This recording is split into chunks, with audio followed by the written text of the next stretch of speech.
So today we're going to make some bubble bars. In my little pot here, I've got some cocoa butter melted, and I'm going to add into that some glycerin and also some polysorbate 80. Now this is a bit of a departure from what I normally do, which is soap. But as soap makers, sometimes you have to kind of diversify and get a few other products on the shelves. And this is a really quick and great way of doing that. So what I'm going to do is I'm going to mix all of the wet ingredients together, and that's going to be my kind of like wet phase. And then I've got a number of dry ingredients, and that's going to include baking powder, SLSA if you can get it, but I couldn't. So I've got a coconut derivative, and I'm not quite happy with the bubble on it, but it still makes quite a good bar. But I would go for SLSA if you can. It's got a bit of cream of tartar in there, some kaolin clay, some arrowroot, and some cornstarch. But we'll get to that in a second. So what you'll see happens here is as we mix this liquid phase together, it will start to thicken and become a little bit more gelatinous and just kind of gloopy. And that's fine because we're going to add a little bit of fragrance in here as well. And I've gone with like a tropical sunset style fragrance with kind of like mangoes and fruit in it. Hence why we've got that kind of orange and white colours going on. So that's the polysorbate 80 going in there. And we're just going to give this a real good mix until it becomes thicker. And then we're going to pour in our fragrance. Now, if you do want to get your fragrance into the jar at the right amount, if you pour it down the stick of something like a glass rod or a popsicle stick or something like that, you can actually control the amount you put in a lot easier. And this was a 100-gram bar, so I'm going for about 3% fragrance in there. So into this big bowl here, we are going to put in our dry ingredients, and those dry ingredients again are things like baking powder, baking soda, one of the two, our surfactant, which is the SLSA, cream of tartar, kaolin clay, arrowroot, and cornstarch. So we're just going to pop all of these in, starting with our baking powder. So this is what's going to give it a fizz and a bubble when it hits the water. And this is our SLSA. This is technically not SLSA, but it's still a surfactant.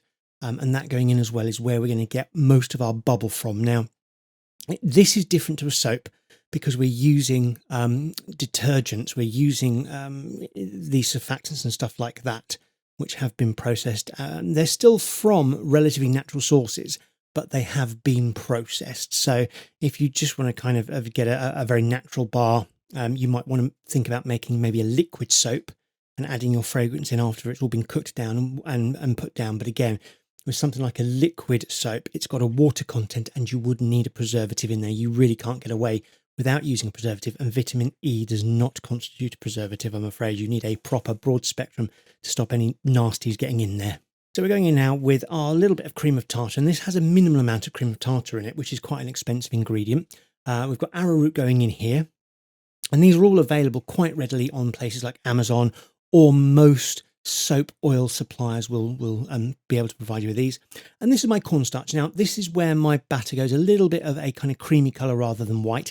If you want to keep your white colour of your bubble bars, you can either use a bleached cornstarch, or you can go for kind of like putting a bit of titanium dioxide in there, but that will colour the water. So we're scraping our wet ingredients into our dry, we give them a mix, and then we get our hands in there and get dirty and just kind of bring this all together. Now, the consistency you're looking for with this is that of kind of like a moist sand. I'm not going to say wet sand, but moist sand. So when you bring it together, it should clump and it should hold its shape. And actually, this was a little bit sticky, so I could have probably put a little bit more baking powder or kind of arrowroot or something in there just to take that off. But this was my first go at doing it, so I thought, well, we'll just go with what we've got and we can always adjust. Now, I've got a piece of waxed baking paper here, otherwise known as freezer paper. And what I'm going to do is I'm going to put half of my batter in and give that a smush down into a relatively rectangular shape. So this is going to be the first part of my jelly roll. So that goes in like that. We just pop the batter in and you give it a bit of a squish down. You can see it sticking to my gloves there. And it was really kind of getting on my nerves, to be honest with you. But that's just my autism coming out. So we kind of just squish this all down, get it in. And then what we're going to do is into the bowl, we're going to add some colour, some colourant, and then mix that colourant into this. And I'm just using about a teaspoon of mica in there. And then we'll give that a good smush round and you'll see all that colour just gets absorbed. You just need to give this a really good knead so all of that colour gets completely distributed between the batter there. And then you're going to squish this down and then put it directly on top of what you've already got. So as we create our jelly roll, it's just going to roll those two together and give us a really nice roll. So I'm literally just putting it together.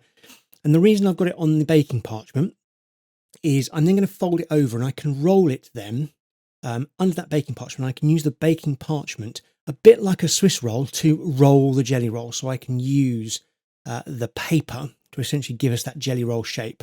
But all I'm doing there is rolling it out with a little rolling pin. And this is actually a polymer clay rolling pin, so it's a little one rather than a big one. But if you're making like a mass of these, you can obviously make a bigger batch and use a bigger rolling pin. And it's as simple as that. So you can see we've got quite a nice mush together there. And I'm just going to tidy the edges up a wee bit so that I've got a nice kind of straight edge on one side. So we're going to get as much out of our jelly roll as we possibly can. And all I'm doing here, as you can see, I'm rolling it up, I'm taking it back. If it's sticking a little bit, I can then open the paper back up, scrape a little bit, or just make it into a nicer rectangle, or scrape up anything that's sticking to the paper into the jelly roll and use as much of our ingredients as possible, because we don't want to waste these. These are really nice. And this particular way of doing it is going to give us about 4 or 5 jelly rolls. They're little ones, but I kind of quite like small ones and having a number of them, so you can use one at a time rather than breaking pieces off and just having that bit sitting on the side. These can just be used one at a time, and I prefer that, or you can use 2 at a time. So I'd always go smaller than larger, in my opinion. You can see that I'm just using that paper to roll it into a jelly roll, and it's sticking a little bit, but again, you can just peel it back and use something to scrape all of that stickiness off.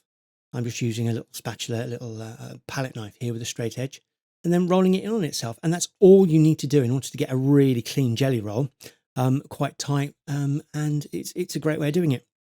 And then you're just going to cut these up and let them dry for about 24 hours, and they're good to go. So these are really, really simple, easy ways of making a little extra money. But don't forget, if you're in the UK, you would still need to put this through a cosmetic assessment to ensure that it's going to be safe for people to use, and that you've then put it onto the portal and everything like that. So just bear that in mind. If you are in the UK, it does need to be assessed, just like a soap would need to be. But in the rest of the world, I don't know what your rules and regulations are, so please check with your local authority as to what you need to do with regards to selling body and bath and body product, essentially. So you can see I've got a little bit of stickiness there, but it's not too bad. And all I'm doing is just making sure that I bring it together into this kind of sushi roll, really. And again, if you've made sushi before, this is exactly the same principle. I'm just really trying to get all that stickiness off of the bottom there. And then once you get it on, we'll bring in a little plastic cutting board, and we'll get them cut into some nice jelly rounds. So there we go. Let's just get that off and onto our little thing here. Give it a little roll and a bit of a tidy. And let's get this cut up so we can see the inside of our bubble bars. So what I try and do is kind of cut in the middle, and then it gives me a better idea. Look at that. So that's the jelly roll. So you can see we've got a really nice swirl in the center of that. Let's get these cut into 3 pieces. Or maybe we'll just two pieces each side. And then you just form them like that. And you've got some really nice jelly roll bubble bars in order to enjoy a luxurious bath with. So there we go. Those are our bubble bars.